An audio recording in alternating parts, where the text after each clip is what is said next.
Have you ever come across a story on social media of a lady who put her children through school up to tertiary institution with just selling or frying akara and yams? And you know what? The children, when they finish school, they come back home. Instead of looking for the white-collar job, they actually invested in their mother's business, thereby expanding it. Now, with Nigeria's GDP rising with 5.01% in the non-oil sector, I think Nigerians are embracing alternative means of income. Welcome to Weekend Deal, Africa's biggest deal. I am Aisha Megarikana, and yesterday, if you were with us on the program, we discussed alternative sources of income, and today we intend to continue in that direction. And when I say we, I'm not here alone. Of course, Suleiman is here. Babajia Usman is here with Aisha as well. Welcome to the studios of Weekend Deal. And Aisha, sometimes I can't, help but to think about that possibility of being sacked. Seriously, it might be, pessimistic, and all of that, but that reality might come to pass. Exactly. And that's why we're encouraging people to imbibe that philosophy, that idea of having that alternative, source of income, so that if the main source has, some issues, you can always fall back on something. And given the economic reality in the country today, it's just the right way to go. Now, Suleiman asked a question earlier. If you were to lose your job today and you don't have alternative means of income, how would you survive? Here is a backgrounder by Francis Ogbe to set this course proper. At a time like this, when people find it difficult to meet their daily needs, creating an alternative source of income becomes inevitable. Also, to achieve financial freedom, one must have multiple streams of income.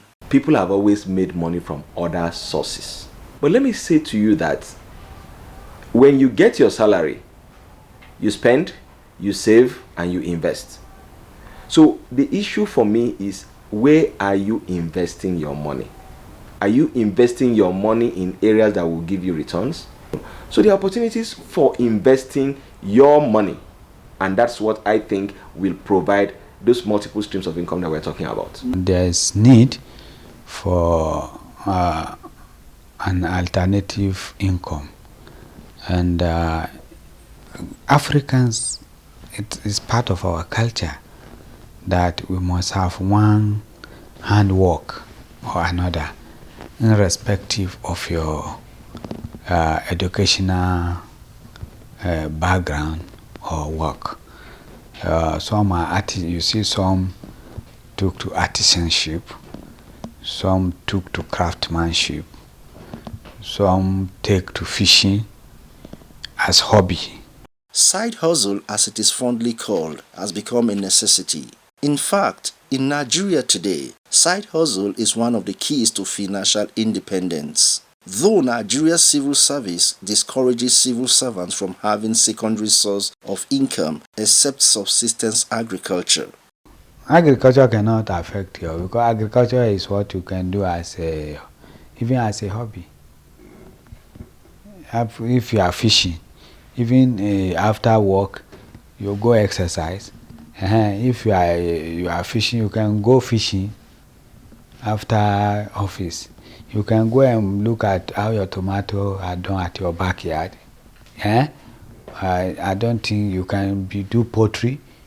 And then you look at your chickens in the early morning or in the night. So there are various ways that I will advise that we should, this white collar job is not what we should depend on. Why was it agriculture in the first instance? And how many years ago did we do this? It's probably because this was done when our economy was agriculture driven. All right. So if today, we are talking about technology driven economies, knowledge driven economies, then you then should at least have a situation where you're giving people opportunity to share their knowledge. Must civil servants, for instance, wait for government before they become creative? Why waste working hours doing nothing when such hours could be invested in meaningful venture to generate another source of income? Here are jobs and businesses that people can go into that will not affect their performance in their main job, nor make them compromise their positions in their offices. You can invest in property, you can invest in farming rather than be a farmer. You can invest in healthcare. Right now there are lots of opportunities, and most of all, technology. You don't look, there are so many young people who are looking for people to invest money in their projects, and we are struggling to do it because we have not studied it to understand that these things are possible. Research, intellectual property and all of that are areas that we are not making a lot of money from, and we have Nigerians who know a lot and are giving it to other parts of the world. Why can't we create a situation where we will have it, in Nigeria, and people in service can share their knowledge in a way that they can also make money from sharing their knowledge and improve the environment? You hear abroad where people say they are doing 3 jobs, 4 jobs and all of that. Now, off your official hours, you need to check and be able to determine what are your talents. What do you have passion for? Do you have passion to speak? Do you have passion to just help someone else read and write? People go into cooking. People go into making clothes. Those are things that you will do. So we need to create an environment, like I said earlier, where people can come through with their knowledge, share their knowledge, and legitimately make money from sharing their knowledge. Having an alternative source of income makes an individual, especially civil servants, not to worry about when the next salary alert will enter. Also, you don't become a nuisance to family and friends. What problems are you seeing? What challenges are you seeing? Enormous challenges we have, problems that we have. Can we look at them as opportunities? From the little thinking of what can I do about this? Just a moment of sitting back to say, what can I do about this? You will find 1, 2, 3 other people who have similar problems. And then you come together and say, what can we do about this? That's a business. Our focus on Weekend Deal today will be on alternative source of income.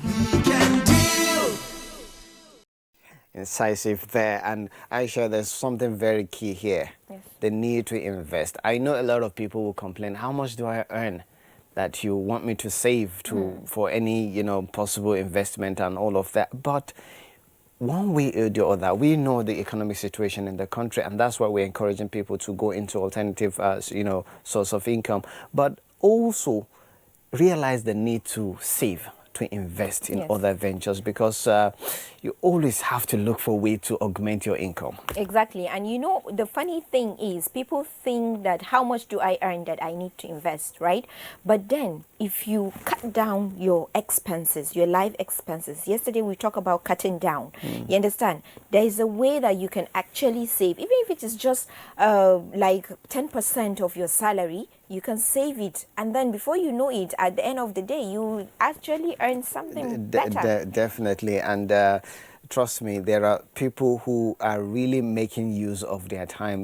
They calculate what they do in a day. This is my work, and all of that. And then if you listen to one of the talking heads in that report, he was given suggesting already to people the other alternative source of incomes you can actually engage. And he mentioned something about food. Cooking. Yeah, Exactly. cooking. And I know a young lady who is really doing that as we speak. The story of a berry. The average person cooks out of necessity. For a berry or Kafo, it is a passion that she has established as an alternative source of income since her days in university. Like many young Nigerians, she now balances her official job with her side hustle to make ends meet, using her culinary service to supplement her income. Growing up, I've always watched my mom cook very delicious Nigerian cuisines, and from there, I fell in love with cooking. And yes, I could say that cooking is my first love. Fast forward to when I was in uni, I usually cook. And anytime I cook, most of my friends from other rooms would just come to my room to try out whatever it is I made. One day I just said to myself, okay, if people could actually come from wherever it is they are to my room to try whatever it is I have, I think I can actually make money out of it. So that's actually when I started back then in uni. So I started telling my friends, oh, I'm into this. So some of them actually got me gigs for matric catering services, which is actually how Meals by Erazi started. Being efficient at two jobs is no easy task, but Okafor says she has been able to strike a balance with a well-planned schedule and good time management. Currently, with the situation of the economy and considering the fact that I earn the minimum wage, so it was almost impossible to cover my house rent and my feeding bills. So I was actually grateful and thankful for even starting my food business before now. I do fresh food, so I usually go to the market. Once I'm done with work, I'll just go straight to the market, buy the vegetables I need to buy or whatever it is the order is. So I buy it and go home and make it. Sometimes I wake up by 4 a.m. to make it, so I'll be able to meet my work times. Most times, some of my colleagues that have a bit of a tight schedule, they prefer anytime I'm coming to work, I get the food for them. So it was really, I would say that I'm surrounded by people that actually understand the situation of the country, and I'm very time conscious in everything I do.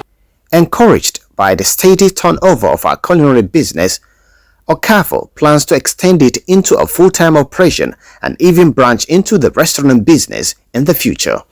Food is something we cannot do without. So food business in general is very lucrative. It's very lucrative, and one way or another, someone will need something to eat, a particular type of food to eat, whether it's like people that don't have time to cook, do anything, they order in liters, 5 liters, and from doing the little I do, I actually cover a couple of bills, not just for myself but for my family. Cooking has always been my first love, it's my passion.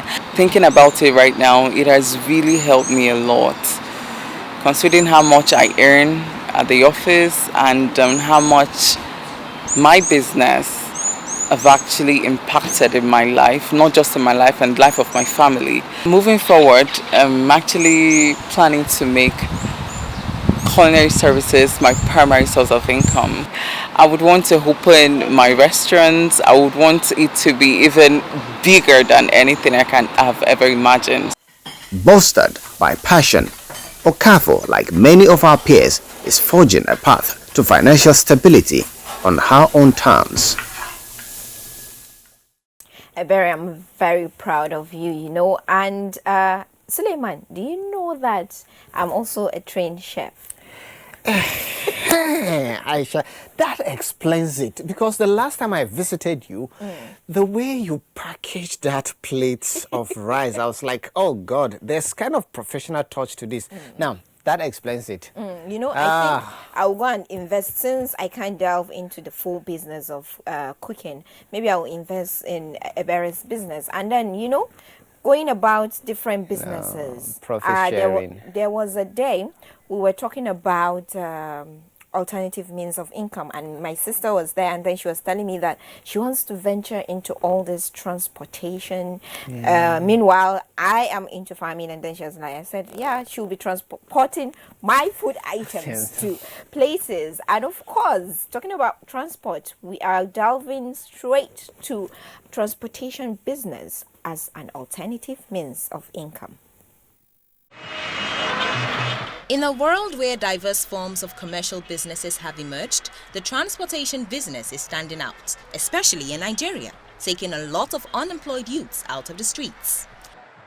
Living in an age of digital entrepreneurship, the transport business, usually known with taxis and cabs, has transformed with the conception of Bolt and Uber Technologies, which are American company offering various transport services.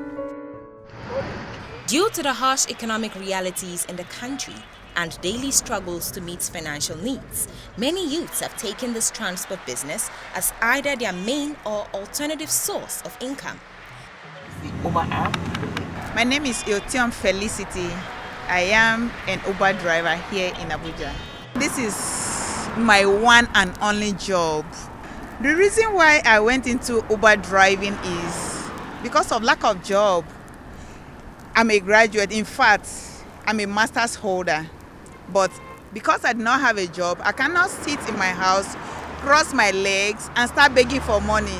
Meanwhile, I have my arms to work. So because of that, I decided to go into Uber driving, where I'll be cashing out every day. Before you start driving, you must have a car. Register your car and then take your car for inspection.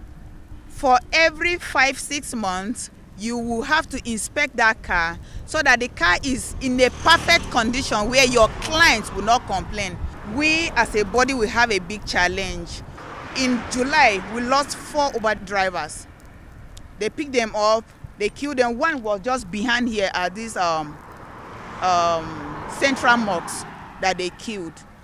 So we want to be knowing the faces of those people that we're picking up, the destination where we are dropping them, so that we'll be able to know when anything occurs.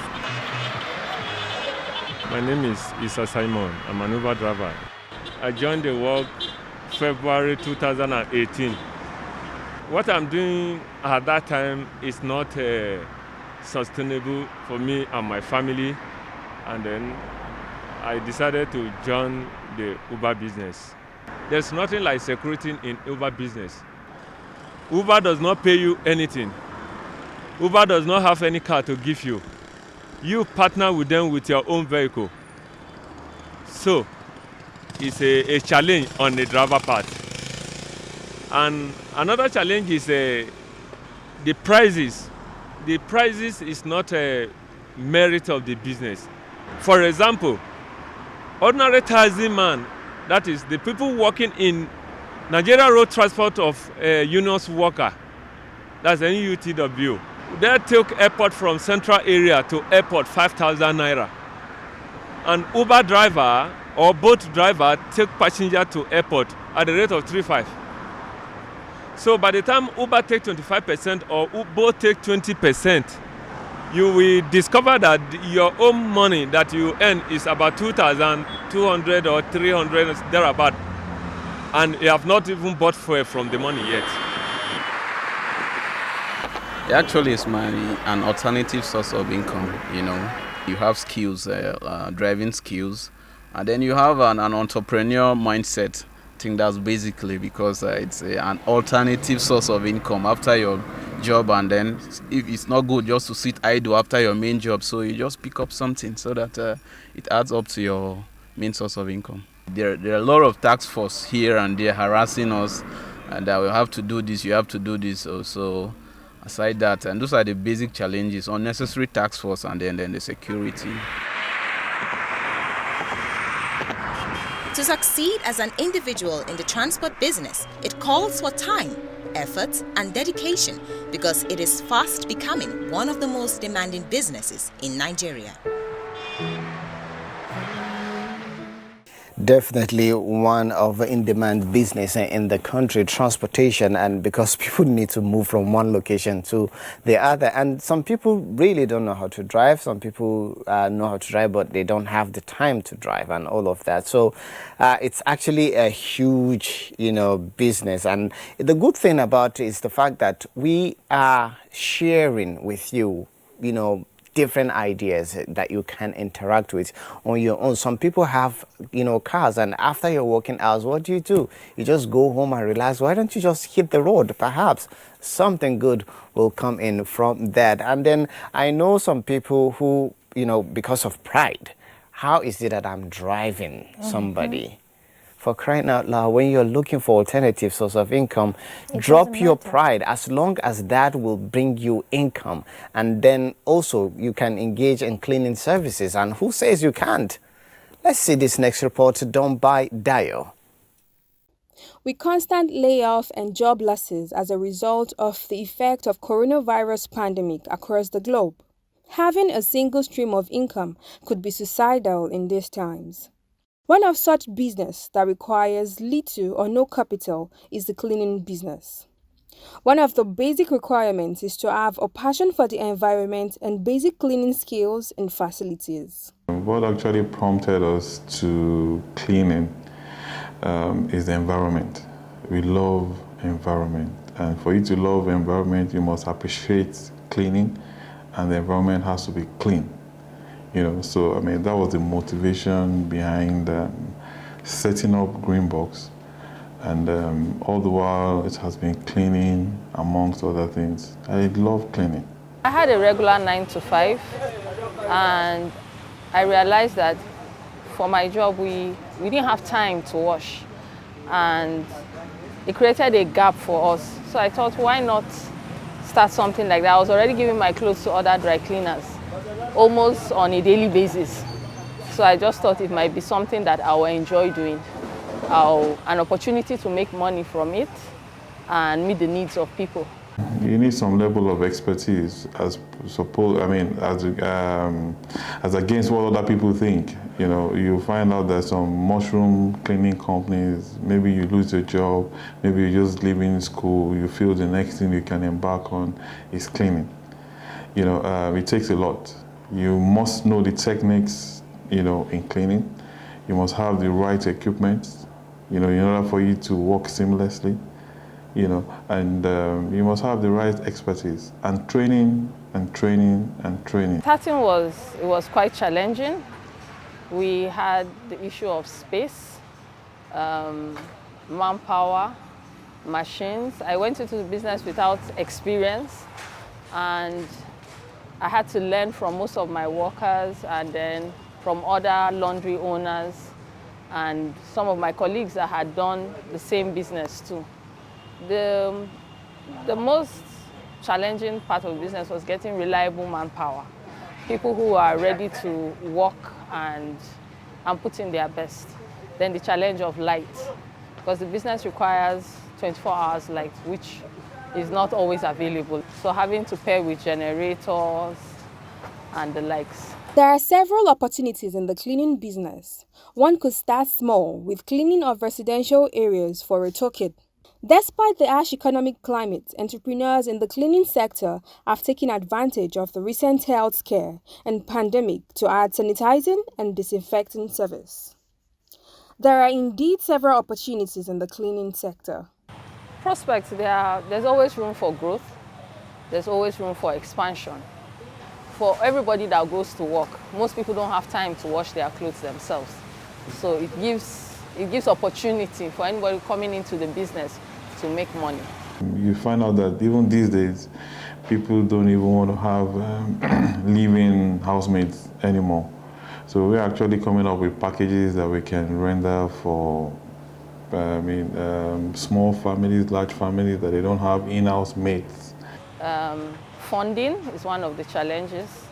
Like right now, we will appreciate more space because we are growing, but we don't have the funds to expand at the moment. Then with this generation, a lot of Generation Z workers that feel a sense of entitlement, they're not willing to work, but want to get paid. So basically, light has improved. We are grateful for that. The high cost of tariff, electricity tariff, that's one of our major challenges to break even. And the advice I would want to give them is to encourage them, because we can't all depend on government for sustainability. How many people can government employ? In my organization now, I have over 850 staff. I know what I'm doing for the government or Nigerians absorbing such numbers of people. And we are counting, because each day we go out to try and get new contracts, which is going to increase our workforce.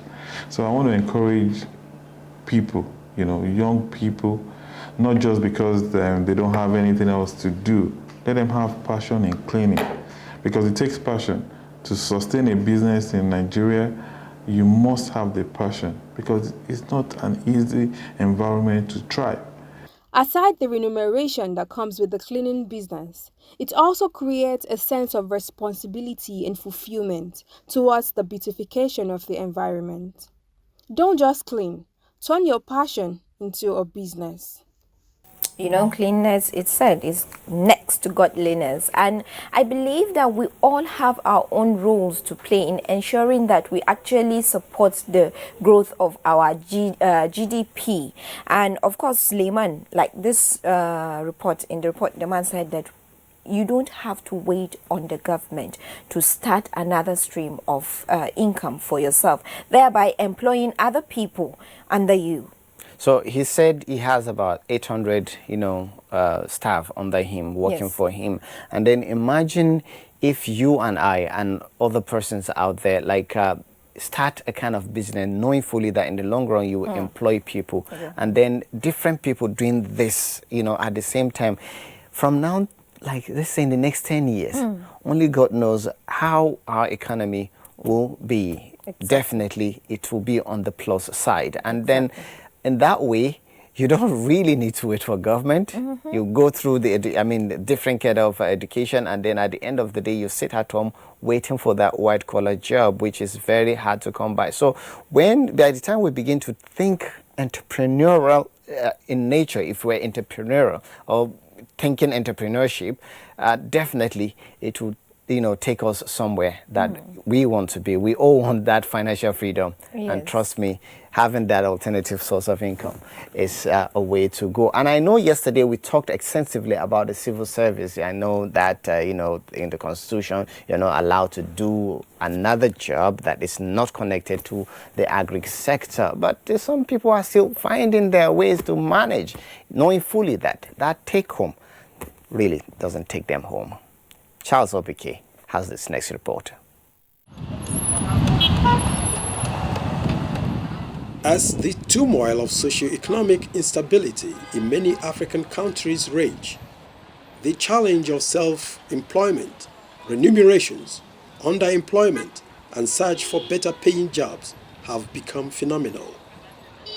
In Nigeria, low-income earners and public servants now look across their basic salaries for added financial support to face the reality of inflation and to improve their living standards. If you look at the way things have now, in those days, things were relatively cheaper. You stick to your work. But today, he has to look for something to augment. Either driving a taxi. All these big motors, you see the owners driving it to do kabu-kabu. Because of what? Because the exchange rate, the money, Nigerian money is going down. The salaries they have been paying the civil servants, it's not convenient for them because they have to transport, some pay house rent, some have to feed their kids, their children, some are the breadwinners of their families. They have to look for an alternative by doing some business or even getting a shop close to their house so that they close from work very early to meet up with the other business at home. So this has been happening, and sometimes even when they come out to go home, you see sometimes the transport fare is very high. That government gives them a new orientation as to the reason why they are civil servants. It is to serve the public, not to serve themselves, not to combine it with further business doing. It affects the outputs. Let them serve the people. But government has to do the needful. The needful is to increase their salary, give them a good orientation as to the reasons why they are civil servants. There seems to be no exception in the bitter struggle for survival associated with social and commercial tensions. If we want to be sincere to ourselves on the productivity in Nigeria, the government must look at a way of minimizing the sufferings of those working in the public service so that they will be able to give their best. In a year, they give you a leave grant, you carry a leave grant and go home and do one thing at home. Madalas, the first region of Nigeria, will come to you and beg you to take loan and pay them their money so that they can buy their motor. All this Toyota will come and beg you. Today, how can a civil servant on level 15, on level 20, if he's not getting any other thing somewhere, be able to build a house? The devaluation of Nigerian currency is not giving anybody joy. You could imagine in those days, Naira to compare to dollars. Nigerian currency is more valuable in those days. Somebody can travel to overseas. Those days, people travel to overseas with 300 Naira flight ticket. But now, how much? It's too much, double and double, double. So you see that Nigeria's government should do something. These streams of extra incomes depend on individuals who turn to anything from petty trading and engagements to survive. Avoiding and identifying the cause of financial problems include dealing with the culture of late and underpayment of salaries to workers. Well, to achieve financial success, one has to delve into alternative means of income, different streams. And of course, that's the topic for today. But this time around, we'll just take a tea break. And then when we come back, we'll continue.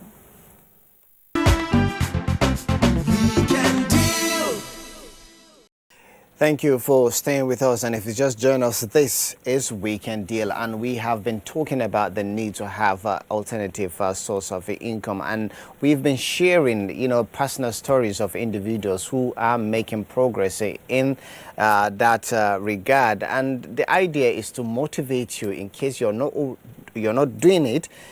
You can think about it and have different variety of things that you can do in the long run. And I know the logistic business is actually growing exponentially. A lot of people are going into it, and right now it's let's just take this report. I'm sure we learn a thing or two from it.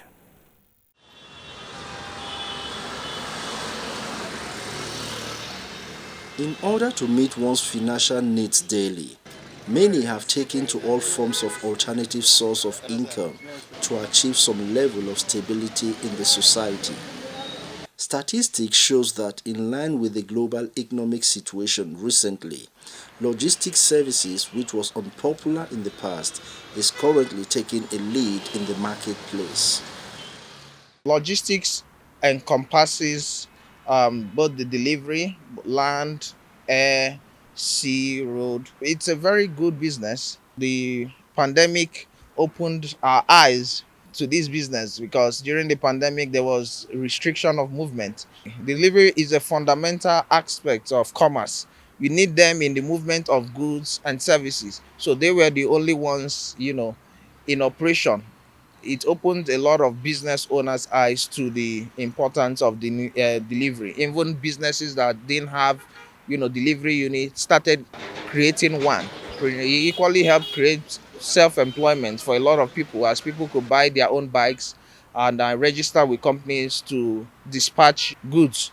Logistics business is very, very profitable if you have your customer base. First of all, you need to understand that you can't serve everybody. Before I got into it, a friend of mine said, Funke, are you sure you really want to do this? I have about 5 of my friends in Lagos that do the same business. And I kept thinking, okay, if I go into this business, where would I get my own customers from? Because all my friends are doing the business already. But you never will know until you try. It will interest an individual to know that as long as the e-commerce business keeps advancing, logistic business of all types will be lucrative if only the business owners understand the market they strive. Businesses are always searching for competitive advantage over another. This could be by offering a similar product or services. With this, how will business of this nature be sustained?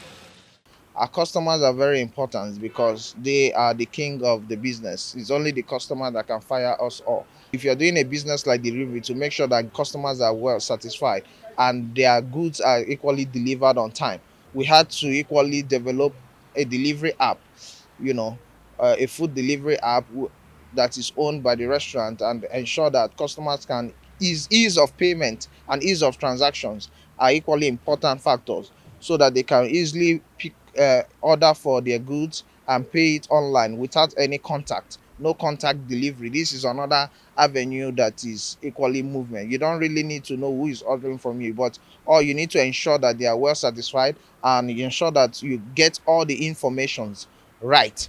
I really did not know people, but because of the bike delivery business, now I'm getting to know a lot of people. Banex is the phone hub of Abuja. A lot of people go there to fix their phones, buy laptops and all that. And those products need to be delivered. So I said, okay, this is an opportunity. I walked to all of the stores. I took flyers to those shops individually. And I spoke to the owners of the shops and told them about the business.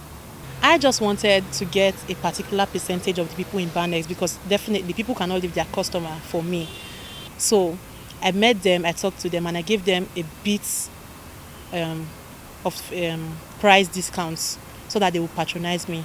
And thank God, a lot of them are already patronizing me right now. Logistics services is a huge game, both locally and internationally, due to the fact that our daily consumption could be shipped, transported and delivered across various destinations. Every business comes with its own challenges. So some of the challenges are, one, in this kind of business, food handling and is very key. With the COVID-19 in place now in our society, the way and manner in which you handle your customers' food or packages plays an important role to avoid the spread of COVID. That comes to training. We had to make sure that each of our staff are tested. You know, every food handler is being tested to ensure that you are COVID free, and we ensure that everybody takes the dose. Getting good staffs to run your business is vital, because most times they are so much unreliable. It is paramount that business owners must be focused and diligent to keep their customers on.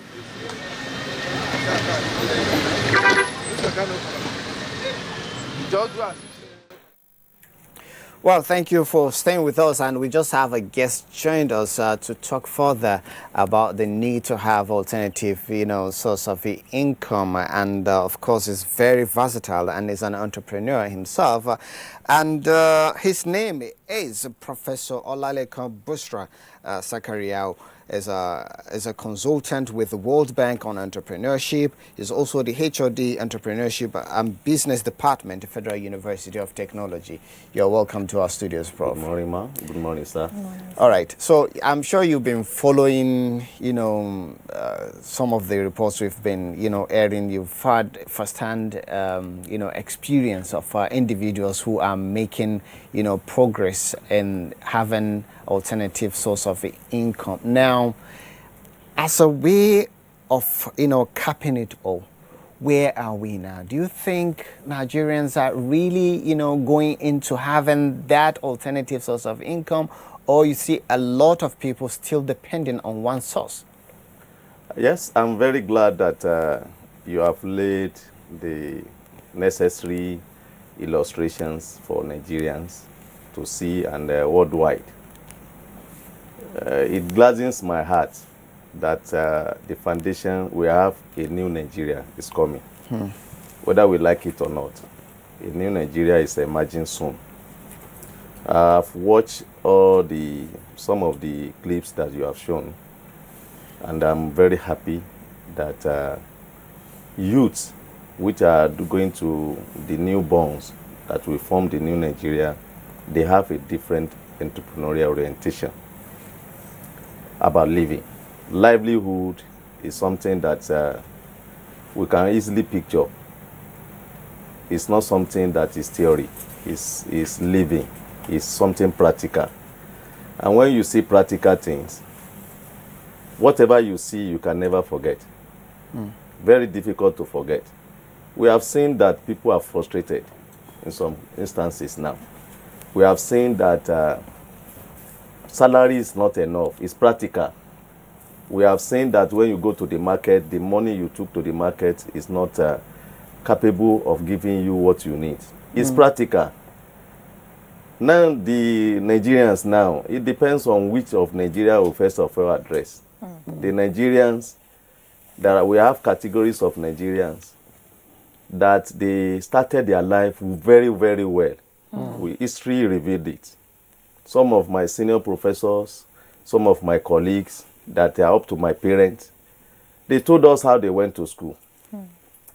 They enjoy. People, they even told us that some of them, it's half chicken. It's no more. All dining rooms, they were eating that time. We have seen it in the school that is now turned to classrooms. So it's practical. I'm glad that we get to this level. Because if we can't get to this level, we can't get it right. It gladdens my heart because to every problem there is a solution. But it's when the aggregate of the problem is in you, then you think out of the box.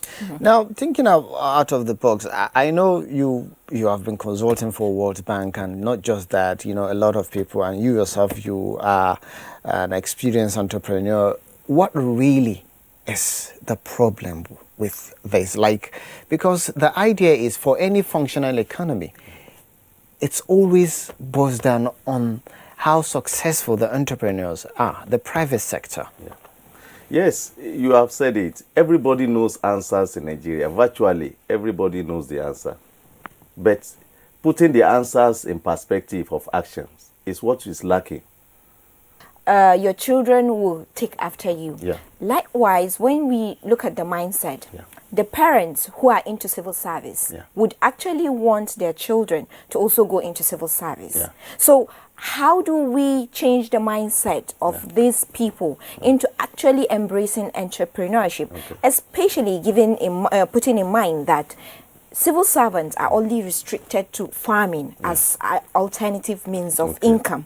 How do we pull them into actually making good use of this I could digest two things from what you have said. Yes. And I will take it one by one.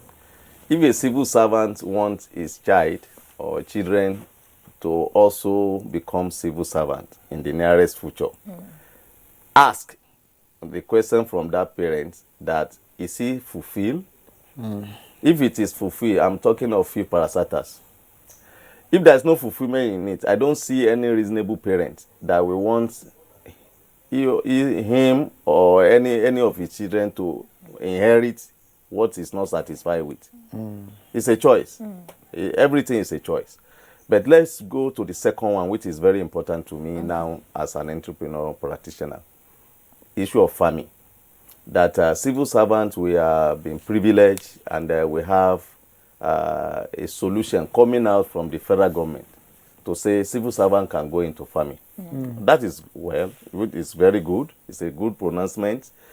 But I still want to ask a question. How many civil servants have knowledge, adequate knowledge about farming? That is the problem now. Because we jump into what we don't know. And when you jump into what you don't know, you fail gallantly. Yes, we have to know this. This is the premises of everything is knowledge. Our educational system, corporate educational system needs to come in. What I mean by corporate is that this is NTA, this is journalism. Then you have to marry entrepreneurship corporately. You have to have corporate entrepreneurship education. Then when you go into farming, you enjoy it. It will not, your productivity will be enhanced where you are working, and at the same time you'll be happy with yourself. I could not imagine if you are thinking of your rent now, that maybe is due. You have to pay minimum of 1 million before you can stay in the Abuja very close to your proximity. You can't pay less than 1 million. Agreed. So now, if you have 1 million in mind, your total emolument, total income, is it going for only the rent? So you have to feed, you have to transport yourself, a lot of things. Yeah. You have also dependents. I have a mom, I don't have a dad, and I have some of my. So there are things that As you don't need Quran, you don't need Bible for you to be convinced that you are not living, you are just walking. Then in that regard, you need your corporate organizations. This NTA now will come in to have something that will not be individual thing, because individual thing it will cause violence. Well, this business is all about, it's a game of number. And then you say you have a similar idea that can turn this into millions of naira. Yes. Can you just educate us about that? Yes, I will educate you, though it's not a public consumption, because we also protect ideas. But I mentioned numbers. Yeah. This, my gentle sister who has demonstrated this, I want to sell it out that it should focus on campuses. It should have a stand on campus. Campus life in Nigeria, public sector, I can categorically say we have done a feasibility studies on that. If she pick a university, and that university is having 25,000 students, 25,000 students taking akara with maybe pap, and that student is spending 1,000 naira only in a month in our shop, then project it to 25,000, that is 25 million. Plus or minus cost or whatever, quote me anywhere, this woman will hand 5 million in a month as profit. It's a tested model. She mentioned something very, very critical, which I want Nigerians to also have in mind. I'm a consultant to ICANN. One of my lectures I gave to them on direct financing and indirect financing. Many people focus on indirect financing, going to bank for this, all sorts of things. Life is not in the bank. I'm not trying to demarcate banking, but the banking sector today cannot deliver what we are saying now. So people look down on what we have, and they focus on what we don't have, and they'll be chasing it. Wow. Family, friends, and fools. These three can be 99. Because if you a matrix, little matrix that we all know, the family, you can join with friends. That makes another family friends. Family and fools can come in. Friends and fools can come in. And then you'll be getting things down. Let us think in such a way that we can rescue ourselves from this situation we are. It is solvable. We are not helpless. By the time we get to the level of helplessness, that is then you now know Nigerians are crying. Yeah. And we are not hopeless. I'm not hopeless. I'm not helpless. Nigerians should not be helpless and hopeless. Well, yes, exactly. Just like you said, lastly, now, we are not hopeless. We shouldn't get to that level of hopelessness. How do we spread our tentacles in different streams of income in order to see that we don't get to that hopelessness? Thank you. That is what I think we are moderators, we are players on this ground. I practice. Let's Nigerians first of all believe that there is difference between theory and practice. That is how we can spread things easily. Practice whatever you know. This akara is not, this person demonstrated it. Now, if we have to spread it, it's just like a team. We have to think like Nigeria is a team. We have forwarders, people that we have the defense, we have the side, all sorts of things. Nigerians will see it this way, from individual to corporate organizations, because you can be frustrated with your organization when you are making it. MB can come in. How is this person doing it? Can come in. Organizations should key in. Corporate entrepreneurship should come in. Communities should come in. I've been mentioning it. If our communities today embrace wherever we come, they embrace entrepreneurship, the community will be sanitized. Let everybody donate what they don't need. That we have in our midst today, many people they have more than excess on the other side, and people we are lacking. Let's reason together. Empathy should come in. These are emotional skills. We are intelligent. Nigerians are intelligent. Anywhere in the whole world, we are convinced that we are intelligent. Exactly. We can set record, we can beat it. But what we are saying is that empathy is lacking. Emotional skill is lacking in Nigeria. You say something about, some people having excess, but some people are of the view that some Nigerians actually live above their means, and that is one of the problem we are facing in the country today. My brother, I agree with you to some extent, but I want to tell you, how many Nigerians are living above their means? We are not, when we talk about standard of living, many Nigerians are existing. I'm talking about my generations. They are existing. I was in Enugu yesterday for a program, and I was asking the Uber guy, who I said, interactively, I was just interacting. Are you married? We just like that, he said, marriage? I said, why? He said, no, I'm too young for that. I said, how old are you? He said, he's 34. He's 34 years, 34. and he doesn't even think of marriage. Is he living? Is that person living? It's just existing. We don't know. It's not living. And let me be sincere with you. The person later told me he's working, one of the parasata, and at the same time, he's also doing Uber. And it's up upon all. It's not seeing life to be with a wife at 34. Well, Prof, we still have to keep you here with us, but let's take this next report. The story of a baker who is also into other streams of income. His name is Jerome. So let's take this report from Oyinlola Alabi. Can you imagine putting all your eggs in one basket? Of course, your mind would not be at rest because if anything happens to the basket, you lose all. It certainly makes great economic sense to have several sources of income. It's very okay to have an alternative source of income and not depend only on one source. I started my cake business actively in 2011. When I say actively, I had a paid job, then I left and started the cake job full-time. Ajima voice on these beats. Jerome Onaive is not just a creative baker. He is a snail farmer and a furniture maker.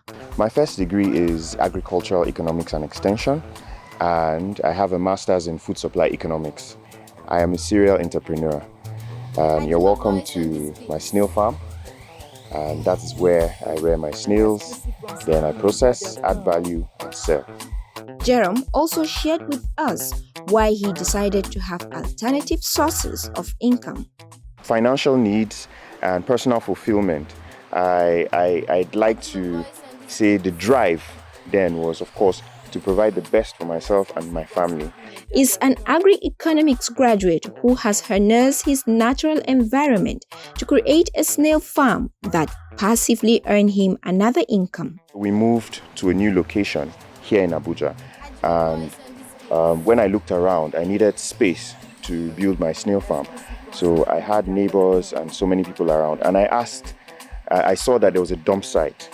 So I asked the person whose house was closest to it if I could build something there. And he asked what it was. So I explained it to him, and we built the structure on it. And if you can see, it's not perfectly built because we used the available material and resources at that time. Over time, my in-law, Mr. Moluabi, very nice man, he spent some time outside the country in South Africa, and his hobby was carpentry. So he made carpentry his hobby, and along the line he acquired equipment. And when he had to come back to Nigeria, he told me, look, he showed me a big garage filled with equipment, that I have all this equipment, I'm going to sell them. And I said, no, bring them over. Most of the furniture people here do not have this.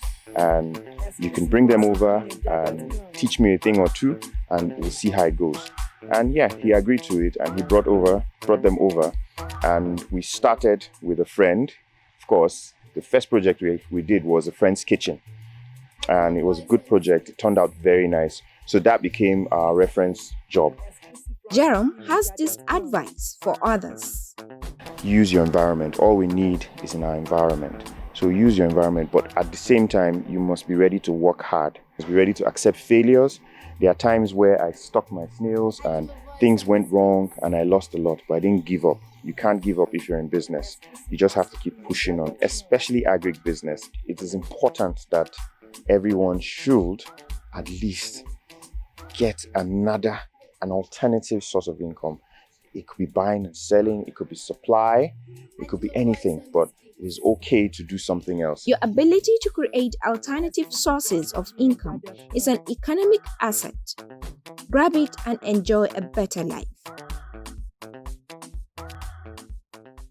Well, I believe that having alternative means of income is no even argument there. We need to have different sources of income.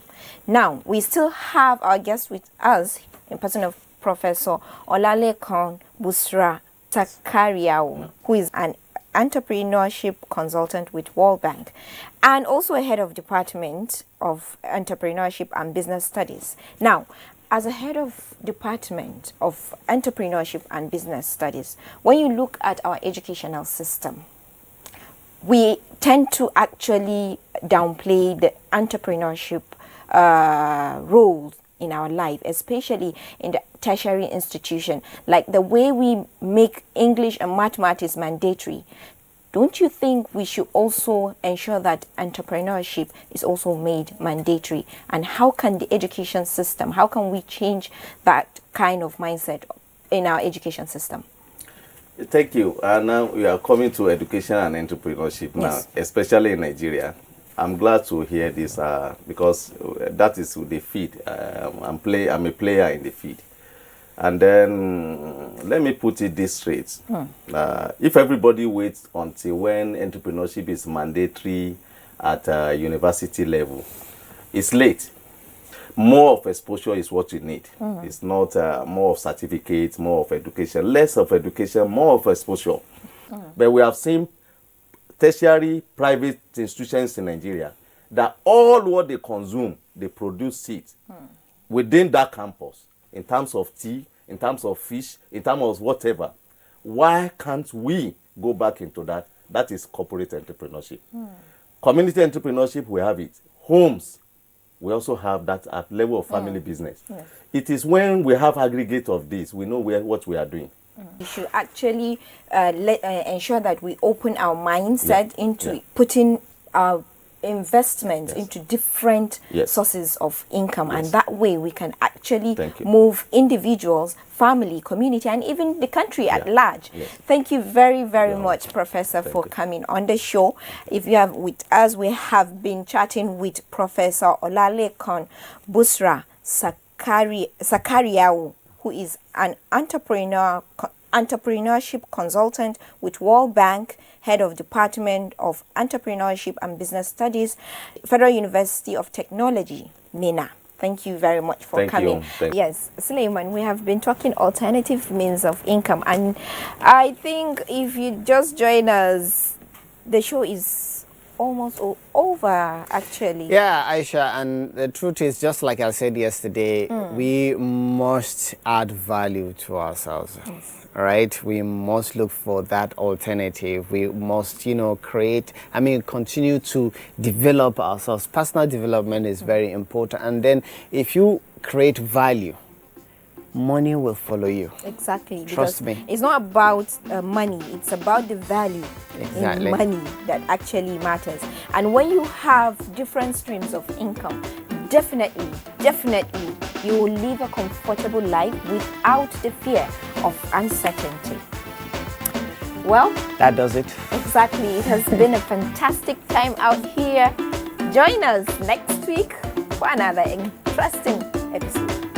Bye-bye.